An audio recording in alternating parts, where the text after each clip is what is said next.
जय Shri Radhe. Welcome to रंग astro. बहुत सारे लोग जानना चाहते हैं, खासकर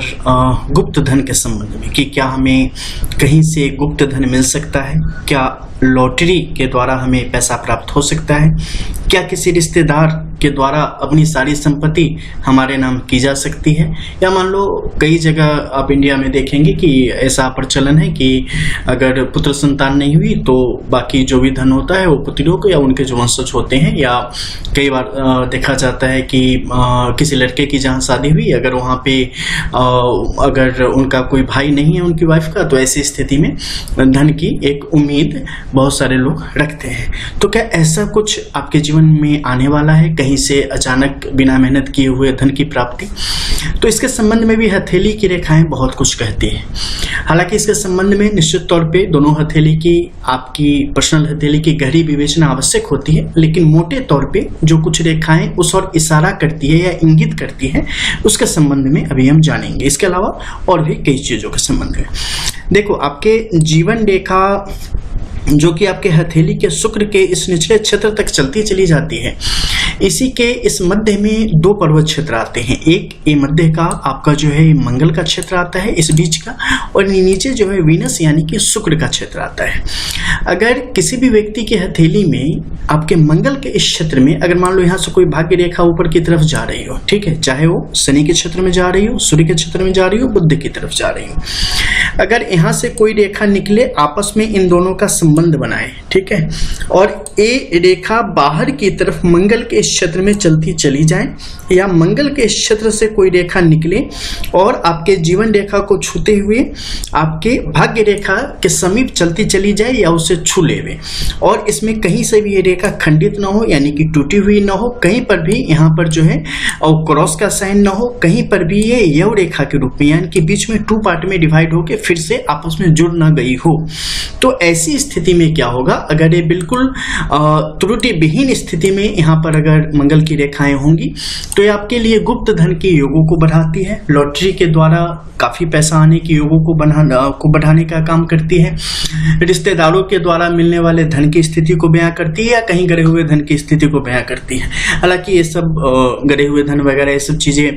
तो पुरानी बातें हो गई, लेकिन यानी कि जिसमें मेहनत न लगे और वो चीजें आपको प्राप्त हो जाए,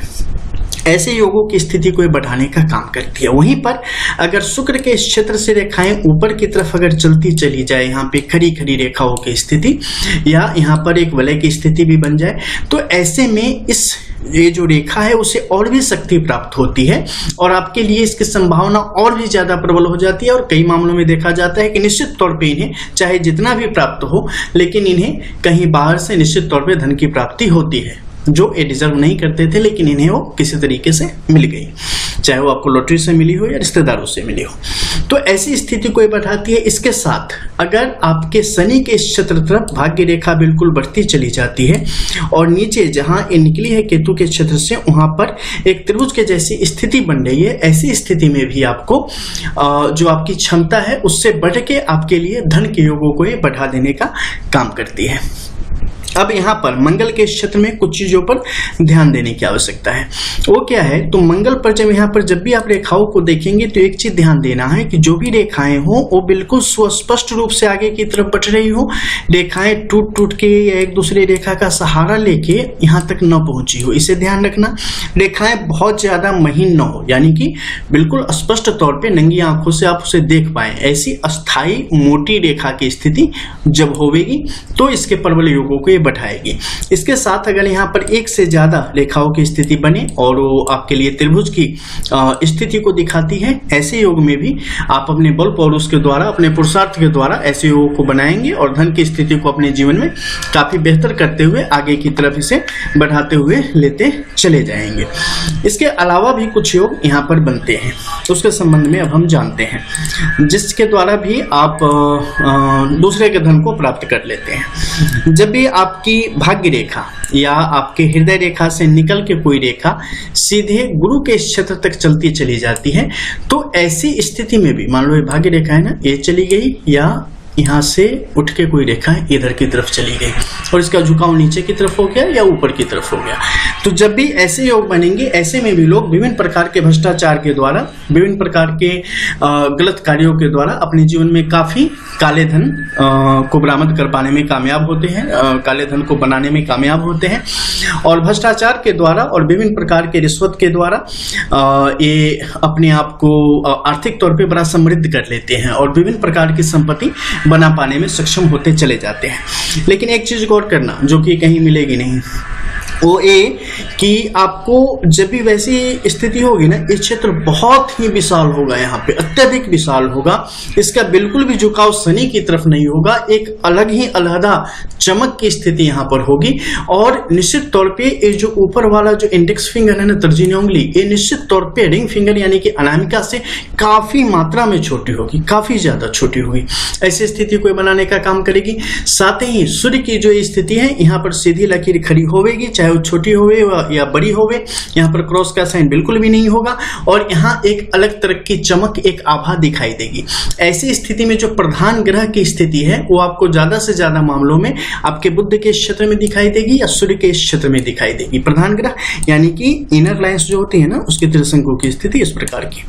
ठीक है, अंदर में देख लेना, आपको पता चल जाएगा। और शुक्र का जो क्षेत्र है ये अत्यधिक प्रबल होगा। जब भी ऐसी स्थिति बने, समझ जाओ बंदा किसी न किसी माध्यम से भ्रष्टाचार के द्वारा, रिश्वत के द्वारा, कैसे तैसे इन प्रकार गलत धन को का संग्रह करेगा और उसे प्राप्त करके काफी मात्रा में उसे प्राप्त करने की स्थिति को बनाता हुआ चला जाएगा। इसके बाद एक और चीज इसके संबंध में जानते हैं और वो है जब आपस में यहाँ पर एक मोटी स्थिति बनी, यानी कि बीच में ये बिल्कुल गहरा होता चला जाए ये क्षेत्र, और ये क्षेत्र आपस में इतना उभरा हुआ हो कि दोनों एक जैसा लगे, ठीक है, मतलब बहुत ही हल्का सा उभार आपको इस तरफ दिखाई दे दोनों कॉर्नर पे। सामान्य तौर पे आप देखेंगे तो पता चलेगा दोनों एक ही जैसी मोटाई है और ये नीचे की तरफ गहराई है। जब भी ऐसी स्थिति बनेगी, ऐसे लोग धन्य धान्य से और स्त्री पुरुष से संपन्न होने की स्थिति को बताता है। एक बेहतर गृहस्थ जीवन में बेहतर धन धान्य बना रहेगा, परिवार बना रहेगा, आर्थिक स्थिति अच्छी रहेगी और जो पत्नी बच्चे वगैरह जो होते हैं और पति बच्चे, वैसी स्थिति हमेशा इन लोगों की बनी रहेगी। और अगर खासकर स्त्रियों की हथेली में यहाँ पर जो आपके हृदय रेखा की स्थिति है ये बिल्कुल अच्छी अवस्था में हो, पुरुषों की हथेली में जो मस्तिष्क रेखा है वो अच्छी अवस्था में हो, तो फिर लगातार जीवन प्रयत्न आपके साथ ऐसी स्थितियों को बना के रखने में सक्षम होगी। अब सबसे अंत में एक और चीज पर गौर करेंगे और वो है ये राहु के मध्य का क्षेत्र। देखो, जब हाथ पीछे की तरफ करोगे ना और पीछे सीधा खड़ा रखोगे, उस समय पीछे का ये जैसे भाग अंदर गहरा है ना, तो ऊपर की तरफ उल्टा करने पर ऊपर की तरफ निकला हो, जैसे कि लगे कुछ उभार है, जैसे कछुए की पीठ है या किसी चीज की, ठीक है, वैसी स्थिति अगर दिखाई दे तो ये आपके लिए राजयोगों को स्पष्ट करने का काम करता है और जितनी गहरी होती जाएगी आपके लिए सुख भोगों को उतना ही बढ़ाने का काम करता है।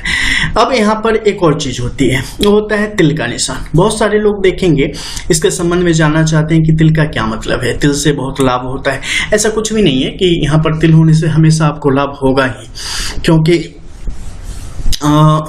एक ही चीज सबके लिए अलग अलग फल प्रदान करने का काम करती है।